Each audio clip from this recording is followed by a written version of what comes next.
Most of us have been raised on doubt.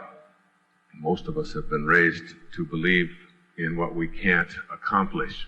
In order to be able to get to the stage of creating for ourselves this area that I call real magic, you have to get rid of the doubt that it's possible for you. And this I spend the most time on because it is the most difficult for us, because we somehow haven't got within us this knowing that we are divine, and that we are capable, and that we can create for ourselves virtually anything that we want to. You see, there's two parts to this physical journey, obviously. There's the physical part, which was handled for you in an instant, in one split second, 1 microsecond. One drop of human protoplasm collided with another, and everything you needed for this physical journey was handed to you. It's just like, and there you are, out of something, out of nothingness. Your life is what I call a parenthesis in eternity. It opens parentheses at the instant of your conception, and it closes parentheses at your death. And it's surrounded by eternity. And when your life opened parentheses, everything that you needed in that tiny little microsecond was handled for you. And then there's the part of you that has been watching this whole journey.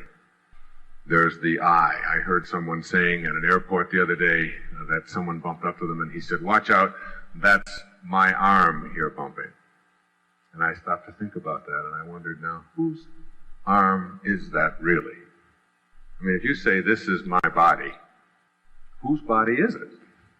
I mean, are you your body, or are you the owner of this body? Or are you the observer of this body? There's this I. It's like I have the sentence, "I was saying to myself." Well, there's two people in that sentence. There's the I, who is saying, and then there's the physical, who is the self.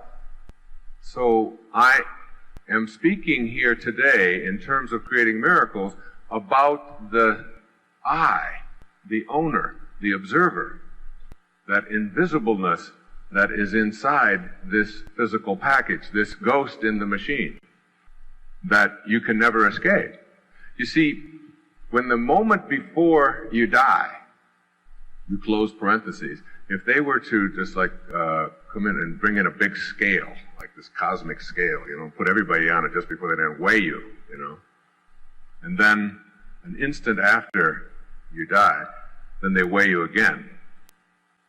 Now here's you when you're alive, and it weighs, say, 150 pounds, and here's when you're gone, and it weighs the same. It weighs 150 pounds, but it's not you.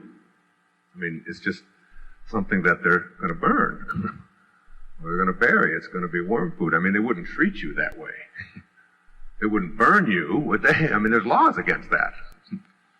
So, who you are, I mean, what it is that constitutes your very life, is weightless. You can't weigh it. You can't see it. You can't touch it. You can't get a hold of it. Like you can go in and do an autopsy on anyone, and you can find the command center inside of you that says, "I think I'll wiggle my finger." And you say, "I'm going to wiggle my finger." And you go, "Wow, where's the command center that allows that to happen?" And you cut open the brain, and you look in the nervous system, and you find the cortex, and you find the cerebellum, and you look for the synapses and the neurons and the connectors, and you say, "This is it." And the scientists are pretty sure about this. This is it. This is the command center that says where this is all allowed to take place, where you do all of your thinking. But there's no autopsy on this planet that can ever reveal the commander in the command center who says, "I think I'm going to wiggle my finger," or "This is my arm," or "This is my life," or "I think I'd like to have a miracle." That part of you, which is the part of you that creates your entire life, is the part where the doubt is.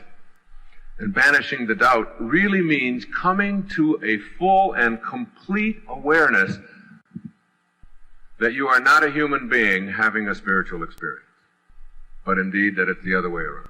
That every single one of us are spiritual beings having a human experience.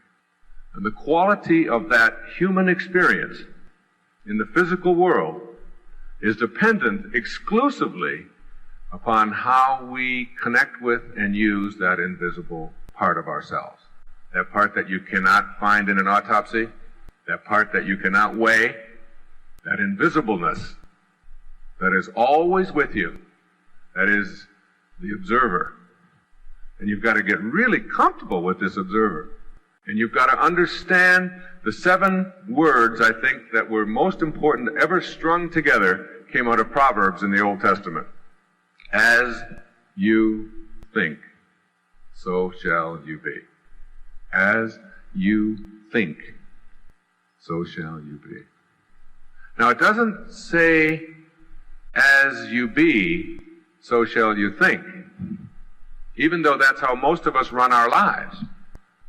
Those words are really all out crucial, because once you get it and understand that what you think about is what expands, as you think, so shall you be is what rules the universe. Once you know it, then you start getting real careful about what you think about.